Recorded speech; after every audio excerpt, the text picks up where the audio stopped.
Shwmai, croeso, hello and welcome to the 69th episode of the Bluebirds Nest. This week, we're going to mix things up a bit. We've put the onus on the viewers and followers of the club and invited questions for me to put to our guest. As they've come in, there's been no tweaking at all, to be fair, to suit the narrative. I'm just going to be firing the bullets straight at a man who needs very little introduction, but I will add that he's a man who's been in the tabloid newspapers this week. More on that a little bit later on. But as you can see, Mr. Chairman himself returning for fifth or maybe even sixth appearance on the Nest. It's Mr. Rob Edwards. Croeso nôl, Rob. Welcome back. Cheers, Ryan. Good to be on again. Yeah, it's I think almost a midpoint of phase one that we're having you here. We last spoke on the Nest back in May. I had a look back. It was 6 months ago now, and I think it was a few days after we'd completed the league season, and we announced a few end of season awards. Dill came on with us as well, and we evaluated the season as a whole. But a lot has changed in that past 6 months now. I think at the time, the general feeling from players, staff, even supporters, that we needed a good break from football. We needed that off season to recharge the batteries. I think it had been a pretty intense 2 straight seasons that we just finished. Obviously, with no real off season in between because of Europe. But yeah, batteries charged, recruitment for on-field players and some great additions in the off-field team carried out over the summer. Came out with the traps in the start of the Cymru Premier season, and obviously we find ourselves third in the league at the moment. I'm really keen to hear your thoughts on the season so far. So first question was sent in on Instagram by Samatron86. Thank you for the question, Samatron. But yeah, is another European adventure next summer this season's target now? I think based on how we've started, I think definitely we want to go all the way now. We had such an amazing time in Europe. It feels like such a long time ago, but it was like 14, 15.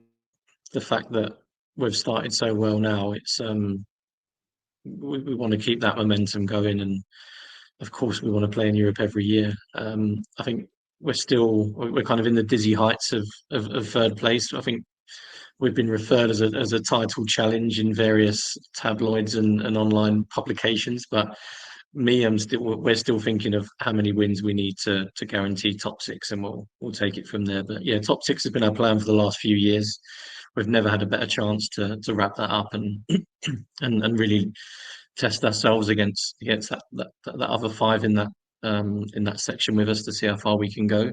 But of course, you want to get into the playoffs because you want to play in Europe. So that's ultimately once we secure that top 6, that's going to be our target is to go on another adventure and see if we can make the town, the county, and Wales proud as we did 15 months ago.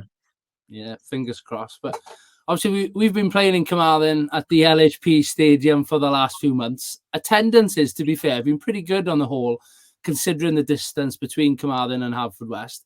There's been link-ups with Carmarthen businesses such as Towie Sports Bar that we've tried to make it a home from home. Results have been really good at the LHP too, but there is a feeling of, I suppose, there's no place like home. And obviously, that's been circulating around supporters now over the last few weeks in particular. We've announced that workers are busy transforming the meadow now into an artificial pitch. So a question from many across Facebook, Twitter and Instagram. Hopefully I can get a big reveal from you now. But when will it be now, the return to play our home games at the Oggy Bridge Meadow? So yeah, as you said, look, work has been motoring along, to be honest, and the contractors have done a great job keeping on top of everything. Weather's been relatively friendly for a change. Rains a fair bit, as we know, down in that part of the world, but weather's been on our side. And yeah, they've put a huge shift in to keep things on track. So yeah, no, we've performed really well at Carmarthen. It's a place we know. We've trained there for years. It's not too far away for players and staff, and we've tried to accommodate getting fans there as much as possible. And yeah, we've had good turnouts, and we have made it our own, and we've really performed well there as we have on our travels. But particularly, we've made it very comfortable. But yeah, obviously, we want to be back. We want to be back home, and yeah, we're kind of I'm allowed and sort of delighted to say now that the homecoming is near, and we plan to be back home for New Year's Day against Aberystwyth. we're going to be putting on a bit of a show, hopefully on the pitch as well as off the pitch, and make a real day of kind of celebrating a new era at the club and particularly at the stadium.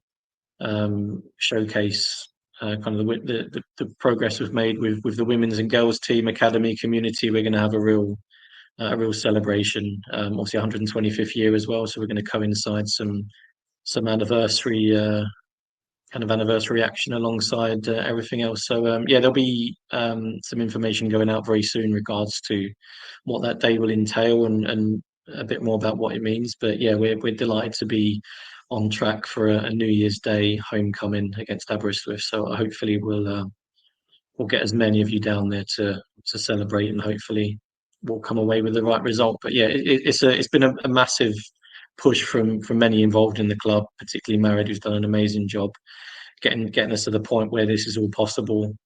Great work from the contractors. Really appreciative of Carmarthen for looking after us during their time. We're really grateful for kind of the support they've given alongside the partners who have also made this really possible. So yeah, it's a massive achievement for the club. It's a massive part of the future of where we want to get to and achieve the goals that we want to achieve. So yeah, we'll be delighted to have everyone back from New Year's Day and enjoying what will hopefully be a great facility going forwards alongside other improvements that we have planned. But yeah, it's a real big opportunity for the club, and we're delighted to have it and can't wait to have everyone back.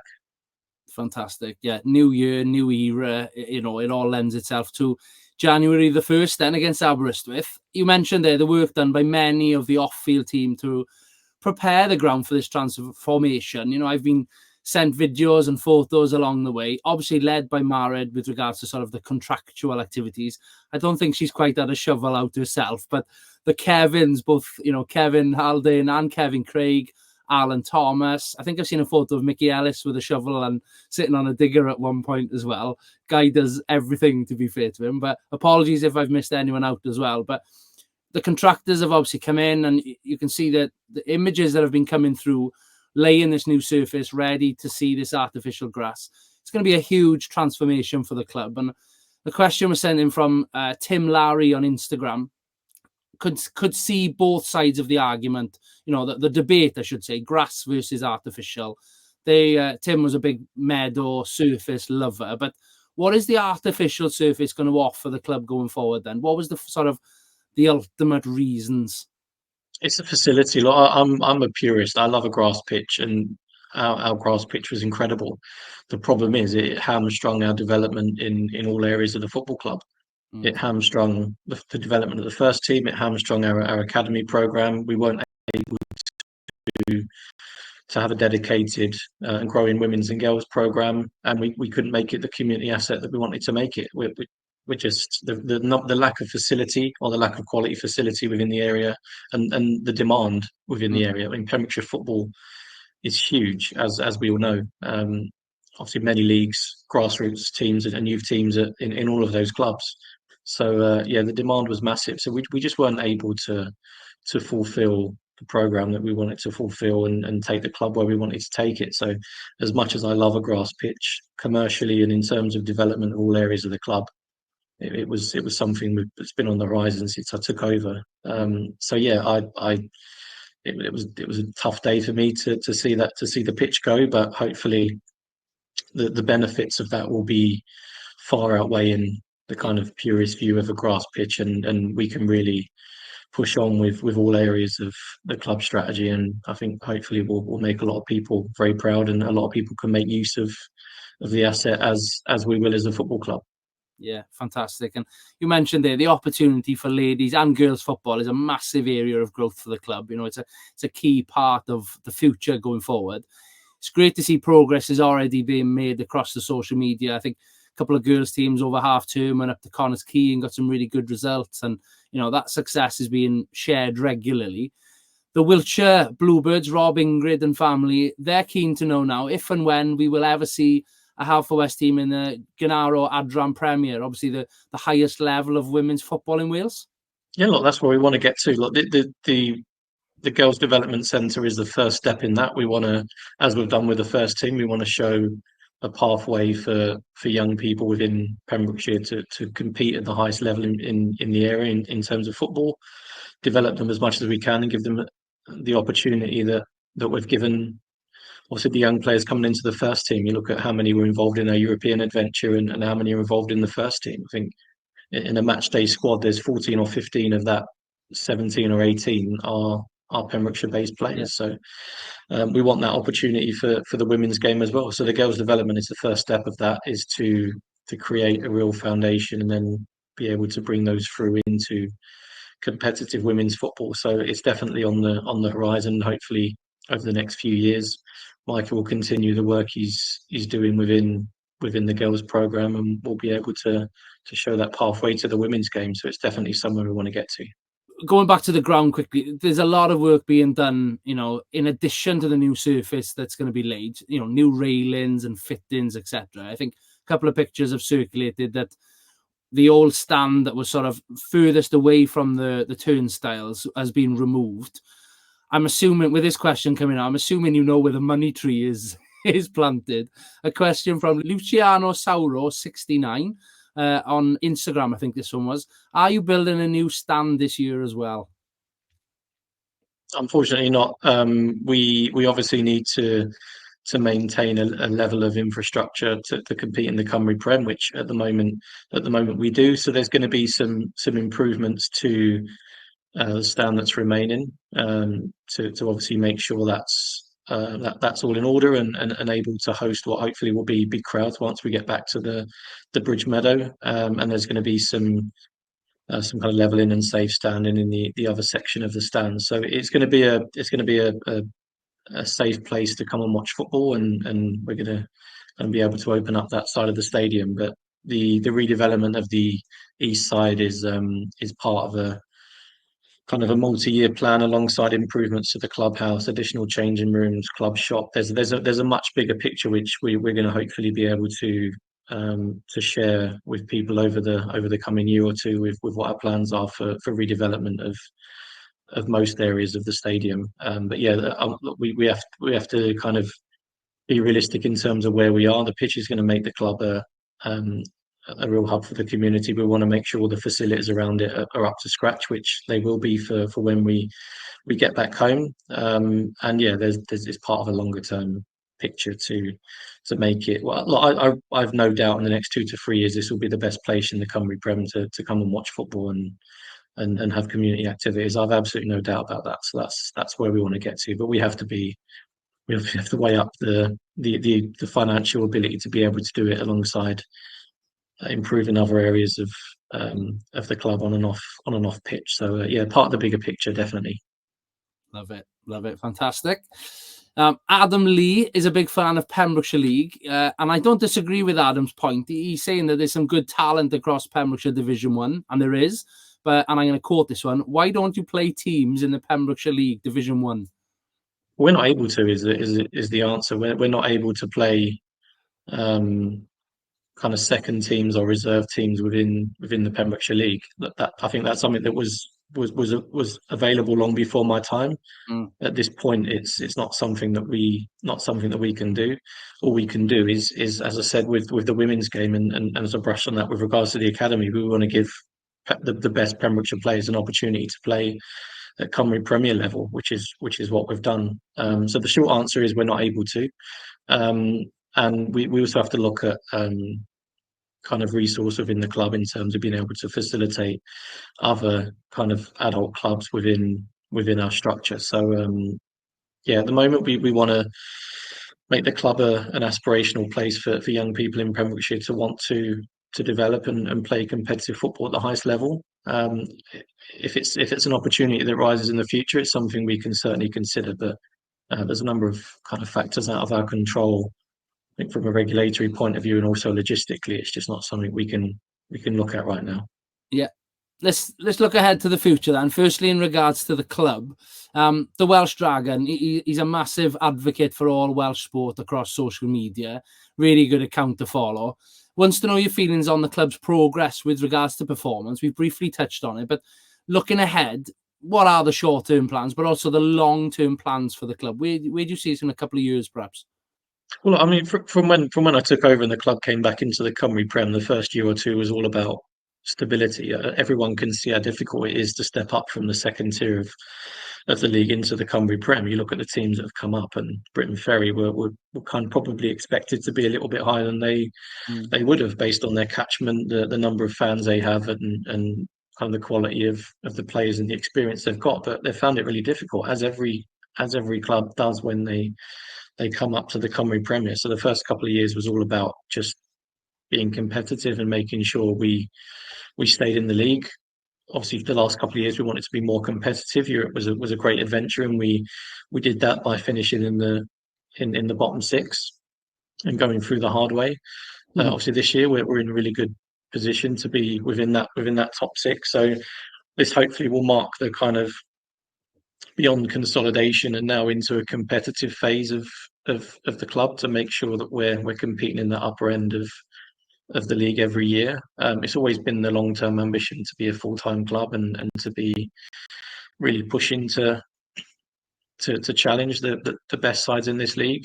I'm not going to come here and say that we're going to win the league in 3 years, but we want to be knocking on the door, and hopefully with improvements to facilities, growing fan numbers, bringing additional sponsors, and kind of more national and international awareness we've been getting recently with obviously the Athletic and Yeah. the UFL video game, which is really exciting. So we're putting a lot in place off the pitch to make sure we can support the growth on the pitch. And there's everyone wants to win every game. Tony wants to win every game. The players want to win every game.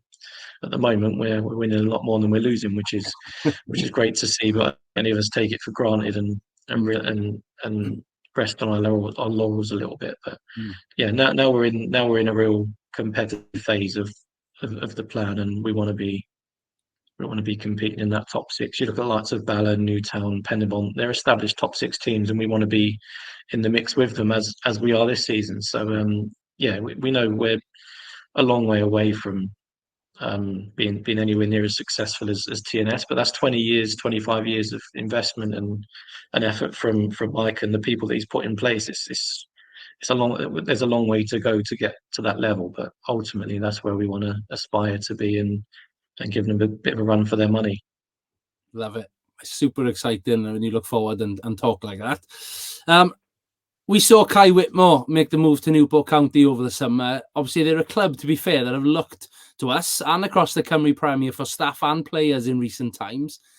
Question from the Cleddau casuals. They want to know if you still see this as a pathway that you'd encourage players who've turned out for us end up in the Football League. Is that something you'd still promote?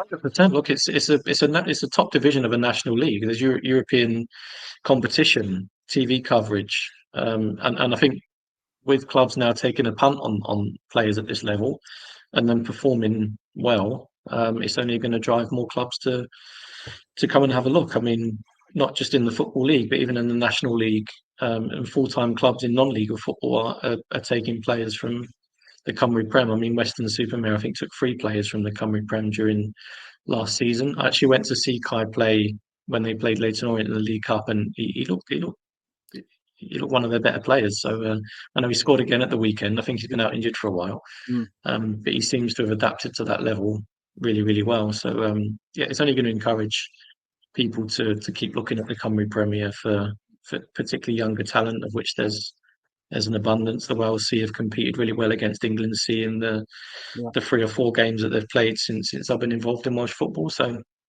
definitely it's a pathway, and you can see that from a coaching perspective as well, as a certain Nicky Hayen has gone on and not done too badly as well after a stint in the Cymru Prem. So it's definitely an opportunity for people to progress in football. Yeah, definitely. Let's come on to the league structure then. Obviously, the big reveal came out a couple of weeks ago now for the 26-27 season. The Welsh Dragon, again, he wants to know how you feel about this. But before I offer you a chance to respond, I'm going to play the video for us now that the Cymru League's put out explaining what the new structure is. So those that haven't seen it, perhaps will understand a bit more of how those changes are going to be implemented. The JD Cymru Premier is changing. From the 2026-27 season, the JD Cymru Premier will increase from its current 12-team format to a 16-team competition, with the aim of developing fan base and engagement, enhancing the sporting product and driving commercial growth. Under the new format, every club will play each other once at home and once away. After match day 30, the league will split into 3 separate groups. The top 6 in the table, the championship race, will play each other once more, with the club top of the table after match day 35 crowned champions. Clubs ranked 2nd to 6th will qualify for at least the end of season European qualification playoffs. Clubs ranked 7th to 10th, the European Challenger, will play each other once more, with the club placed 7th after match day 33 claiming the coveted final spot in the end of season European qualification playoffs. Finally, clubs ranked 11th to 16th, the survival zone, will also play each other once more. At the end of match day 35, the clubs in 15th and 16th will be automatically relegated, while the club in 14th will compete in the relegation playoff. Here they will meet the winner of a tie between the runner-up in the JD Cymru North and runner-up in the JD Cymru South for the right to remain in the JD Cymru Premier. Rob, now that we've seen that back again, there's a lot of changes. There's a lot of jeopardy involved, which I'm really excited about. Do you share the same belief then that, it's going to be what the league needs to provide that growth? I think so. I think the people have been looking for a 16-team league for a long, long time. The only, and I like the structure of it. It creates obviously quite a few variables throughout the league, and every section has something to play for, which is what you want. More variety, having playing obviously 15 teams instead of 11. I think the only problem you can foresee is the fact that you need at least 20 clubs that have a Tier 1 licence. There's obviously the 16 in the Cymru Prem already. There's the winners of the North and the South, and those that compete in the playoffs. And off memory, the last Tier 1 licence and application, I think there was only 16 or 17 teams that were granted a Tier 1 licence. So I think they've obviously released it now, and they've said this is how they want the league to work, but they need to make sure that there's at least 20 clubs that have the infrastructure to be able to compete in the league. Otherwise, the format kind of is relatively irrelevant. I think the playoff idea is great for Cymru North and South. There's some big clubs in both of those divisions, and it is unfortunate only one of the 16 can go up. But yeah, there just needs to make sure that the facilities are of enough quality to be able to compete in the Cymru Premier. And that's not just teams coming up, but that's also to ensure that the Cymru Premier clubs are able to consistently kind of improve their facilities to make sure that they can also compete at that level. So that's the main problem that I see, is whether we're going to have enough clubs that are going to be able to compete in Tier 1. And that's obviously an FAW problem that they would know about, and I'm sure they've, as part of the investment in the leagues, it's something that they'll look at. But I think certainly it's been something that people wanted for a long time, and I think the format creates that bit of excitement that the split does in the Cymru Prem currently. So it'd be interesting to see how that all works out. Yeah, definitely. I think there's going to be a lot of building work going on, because like you said, that's what I'm thinking. Yes, you might have 20 then teams who have the Tier 1 licence, but those 4 additional teams, they're going to have to finish top of the Cymru South and the Cymru North. And there is regularly upsets when you look at the Llantwit Majors and even Thomas now. I spoke to Derek Brazil a couple of weeks ago. They haven't got the ground infrastructure ready yet. They're top of the league. They're flying the flag for Cymru South in particular at the moment. So it's teams like that are going to have a lot of support from the FAW to get themselves ready. So then you've got a pool of 20 plus teams ready to come into that. But overall, I'm quite excited about it. I love the jeopardy involved in the playoff matches at the bottom of the league, the opportunities at the top, where hopefully we're right at the mix in the top third, I suppose. The middle third, I'm a little bit more apprehensive about, because it's sort of, I think they play less games once you break into that pool of 4, I think it is. So yeah, a lot of football to be played before then, but hopefully, like I said, we're fighting in the top anyway. Lots of other developments being spoken about from national media outlets as well, and the FAW and the Cymru Leagues. The big 4 in Wales, outside of the Cymru Premier, obviously I'm talking Swansea, Cardiff, Newport and Wrexham, potentially going to be joining a revised League Cup format that will obviously see those teams enter a team into the competition, and we'll have a European place as a carrot of winning that and lifting the trophy and getting into Europe. Both Buzz Boncath and Football Cymru on Twitter asked about what your thoughts, what your honest thoughts are on this proposal. And as a Cymru Premier chairman, how do you feel about it? I mean, you can see both sides. Look, as a Welsh league, there's potentially a Welsh league club that will lose the opportunity to play in Europe, and obviously we know what an amazing experience that is to be involved in Europe. We qualified through the playoffs and ultimately took advantage of that fourth spot. But you look at the other side of it, is that we've not competed well in Europe for a long time. Obviously, the New Saints this year have gone obviously a step further than any Welsh club before, and winning ties and doing us proud, and that's great to see. And obviously financially, that's a great reward for them, and also for the league. But we've been every season, all we want to do is go in and make sure we get that fourth spot. It's always a defeat or a draw away from losing that fourth spot. I think the idea of having the bigger Welsh clubs, albeit playing in England, competing in the competition, is that you would hope they would compete better and pick up more positive results and move the coefficient up, so that obviously distribution of income can increase back into Welsh clubs. Obviously additional sponsorship and awareness in the league. I think there's talk about gate receipt money from European competition being distributed. It's obviously TV money that also plays a part of that. So I think if you look at the bigger picture, the financial reward will be considerable back into the Cymru Premier, assuming not taking for granted the fact that a Welsh club may still win the competition. But you would like to think that Cardiff and Swansea, Wrexham, Newport will take it really seriously, and they would obviously have an opportunity to play in Europe, which realistically none of them would be anywhere near close to having a realistic chance of playing in Europe. I know Swansea did a long time ago, but times have changed a bit since then. Yeah. So it gives them a realistic opportunity to play in Europe, and hopefully they'll compete really well and be able to kind of keep the coefficient going up and bring in additional income, whether it's through UEFA or through TV and sponsorship, back into the Cymru League. So I think I'm probably more pro than I am against. It's something that was really pushed by one of those English clubs.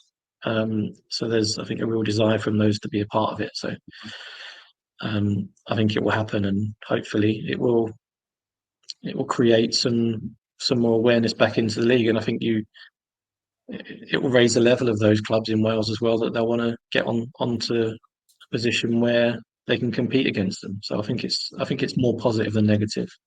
Okay, interesting. Appreciate your honesty on that one. Buzz Boncath, he also sent in some other great questions. Firstly, Osasuna, how did that contact come about, and when are we playing them in a friendly? The second question, I'm not too sure. They're not doing too bad in their league at the minute, so they may have a bit of a European adventure next season. So we were invited to join the Union of European Clubs maybe 18 months ago. It was actually through Donald Kane at Aberystwyth. He was at one of the initial meetings with this kind of breakaway organisation, if you like. So he introduced them to us, and I spoke to one of the kind of leading figures, a guy called Gareth Farrelly, who ex-Everton Blackpool player. I think he's working as a lawyer now. He's working with some other kind of senior people within football to found the UEC.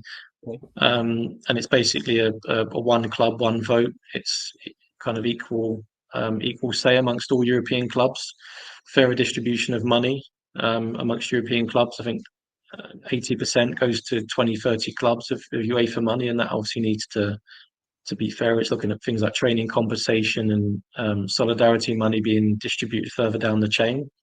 And yeah, we kind of had good conversations early on, and we were invited, fortunately, to join the board. I think is around 12 to 16 clubs on the board of the UEC, of which obviously have the Western one, and whilst as soon as another, there's clubs like Union SG, Burnley, Norwich, that are also part of that. So there's massive clubs as part of that, but fortunately we were nominated as one of the board members and representing all the other clubs across Europe that are a part of the organisation. And yeah, we thought it might be nice to go and see some see some of the bigger clubs, look at their challenges, see how their community program works, academy program works, how they integrate into local community, which is what we've been trying to do for a long time.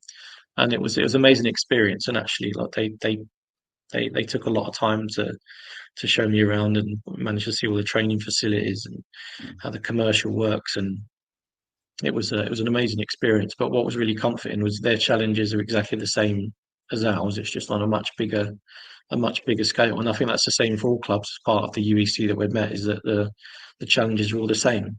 So hopefully through kind of knowledge share and having kind of a bigger voice, we can make the impact that all these clubs need to develop their strategies on and off the pitch. Fantastic. Well, from the video they put out, it looked a fantastic trip that yourself and Becky, you have gone with Osasuna, and I know that Becky was out speaking at the panel event. I think it was in Belgium, actually, was it? In Brussels, yeah. Brussels, yeah. So that was recently put out as well, and it was really interesting to hear Becky alongside colleagues from Norwich and other clubs to talk about that, and us having a seat at the table is tremendous. It tees me up nicely. We're talking international here. The Wiltshire Bluebirds are well aware of your travelled lifestyle. Rob and Ingrid want to know your favourite holiday destination. Yeah, I'm pretty lucky to get around a bit with work. I'd say that's a tough one to pick one. Obviously, we as a board, we went to Nashville in May to celebrate our playoff campaign. So that's definitely a favourite. Had an amazing trip to South Africa 18 months or so ago, which Cape Town's an amazing place to go. It's difficult to pick one, but I think, yeah, with bit of a country music lover, Nashville is definitely up there. And I was fortunate enough to share that with the board and our plus ones back in May to celebrate a European qualification. So that was a good memory. Yeah, we'll put Nashville. Nice. I thought for a second you were going to say Geneva. Our trip to Geneva ranks highly on my list. I don't remember most of it, to be honest. Likewise. Touche. Back to sort of football here. We're still talking about your life experience of this one. Buzz Bonkath on Twitter, he wrapped up his own questions that he'd sent in with where does acquiring and becoming, a chairman of a football club rank in your list of life experiences? It's definitely one of the most challenging things I've ever done. I think you look at, I'll probably take in terms of where it ranks. I mean, anyone can, in theory, put themselves forward to run a football club. I think we kind of gauge it on the success we've had. So I think the qualifying for Europe and being able to kind of raise the profile of the club is probably sort of one of the biggest achievements. But obviously, it's not just down to me; it's down to everyone that's bought into what we've tried to do back in May 2020 when we took over. It's everyone that's played a part in that. So, in terms of obviously the club achieving what it's achieved on and off the pitch is something that is obviously we're all really proud of. But I think collectively, it's something we need to acknowledge all of those past and present that have played a part in it. So definitely up there. Fantastic. I've got one question. I couldn't not pose this question to we're recording this on Wednesday night, so by the time this is public on Thursday, the dust would have settled, I think. But earlier this evening, a certain Mr. Nicky Hyans, Club Bruges, beat a previously unbeaten Champions League table toppers, Aston Villa, 1-0 on the night, a home tie for Club Bruges. I think it was a penalty that's got them through. Where to even start on this one? I mean, mentioned you were tabloids exploits this week. The Mirror newspaper contacted you, I think, to have you featured in an article that they printed. It's a great read and good to reflect on Nicky's journey with us before all this sort of limelight now. He went on, obviously, to Club Bruges 23s initially, then the first team. Domestic success, obviously winning the league last year to qualify them for the Champions League. And, he's going up against the best now on a pretty much fortnightly basis. And I think not many get the better of Unai Emery in Europe. So as a former chairman of Nicky Hyans, how are you, watching what he's doing? How are you feeling about it all? It's mad. Football's a crazy game, to be honest. Look, he came from obviously the Belgian Prem before he joined us. So he's managed and coached at a high level. He's played at a high level. So I think we always knew it was going to be a step in. As I've said many times, we would have loved to have had him a bit longer. I think the sort of journey was part finished, but hiring Nicky did was set the bar as to the type of football we wanted to play, the type of coach and person we wanted to be in charge of running the club. And obviously Nicky raised the bar, and Tony's taken it even further and had amazing success, and is probably one of the most successful managers in the club's history at the minute, which is great for us as a board, that we're able to attract these kind of people. But we always knew Nicky was going to go on and do good things. But I think beyond his wildest dreams and beyond those associated with the club, that has happened so quickly, and to go in and win the league in the style he did, such an amazing run at the end of the season, and I think they're second in the league now and right up there again. And to be winning games in the Champions League, and for us to be referenced same voices. I think they've got Celtic and Man City to come, so I'm sure there'll be a bit more awareness of Nicky in the club and the association between the two of us as the league phase goes on. But yeah, it's madness, really, to be honest. It's great to see. Obviously we wish Nicky all the best with it, but you mentioned there they face Man City in the new year. I think it's the last league stage fixture. Yeah. Hoping myself to go up and see that one. Obviously, as a City fan, I'm going to have a long, hard think about where my seat is in the ground and who I'm supporting on the night. But on current form, I think City might need the points to qualify for the later rounds. But any plans to go and see any of the Club Rouge games? Yeah, I'd love to. It's unfortunately not been able to go over there since Nicky's been in charge of the first team. But yeah, I'd love to get over in the new year and see a game and soak up the atmosphere. But I think hopefully we'll be there for a while now and keep having good success over at Club Rouge. So there'll be plenty of opportunities to go and see him. But yeah, definitely love to get a Champions League game in. Yeah, it would be nice. It would be nice. But yeah, wish Nicky all the best for that. But anyway, back to the Bluebirds. As I said from the start, we're sitting pretty up in third in the league.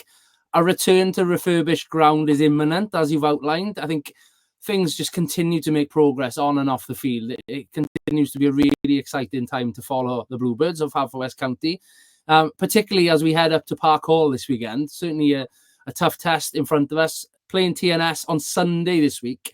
They offer their own version of the Bluebirds Nest Live, I suppose, audio coverage of the game. So this weekend, there won't be a Nest Live broadcast, but a 2:30 p.m. kickoff for those that are making the journey. Safe travels if you are. They're over in Ireland for their own European fixture. As this is going out, they'll be playing over in Ireland. Rob, what are your sort of thoughts? You mentioned it earlier briefly. The success they're having, again, envious probably, that you'd love to see the Bluebirds doing that one day. But what do you think, of Mike Harris and Craig Harrison's team doing so well, to be fair, in Europe? Well, it's great for the league, and I think, look, Mike deserves it, to be honest. It's a thankless task, this job, and he's put a huge amount of money and time into building the new states into what they are, and it's always been his ambition to play in Europe. So I'm really pleased for him, and I think it's great for the league and great for Welsh football. You could say it drives the divide even further, but hopefully, I think it's up to each club to take them as far as they come. And if they're moving further away in terms of kind of financial ability and the ability of players that are able to attract, it just puts more emphasis on other clubs to work harder to try and keep up. But I think it's great for the league. Obviously, the awareness that they've had live on TNT Sports playing Fiorentina, and I think they're live again tomorrow night. It's great for the league, and I think Mike's put a huge amount into the club, and I think he deserves it. And he set the bar for the league. Now we all want to get there, and we just have to keep working hard to make sure we can get as close as we can to them and have as much success as we can in Europe. Yeah, definitely. It's so weird. As this goes out now tonight or will be a Thursday night, I'll be watching probably and rooting for them, really supporting TNS. But come Sunday, no, forget it. I'll be completely behind the Bluebirds. And as I said, but safe travels to everyone who's heading up to Park Hall, and fingers crossed we can get a positive result up there. It's no easy feat, but teams have done it this year. So fingers crossed we can pick up something on the road. But Rob, it's been really great to chat through all this with you. It's refreshing how open and honest you are. And I'm sure people who've watched and listened, will appreciate that as well. Thank you for everyone who've sent the questions in and for your time as well, Rob. And I'll hopefully see you soon either at the LHP or if not, back at the Oggy Bridge Meadow. Roll on New Year's Day. Look forward to getting back there. And always a pleasure, Ryan. Thank you.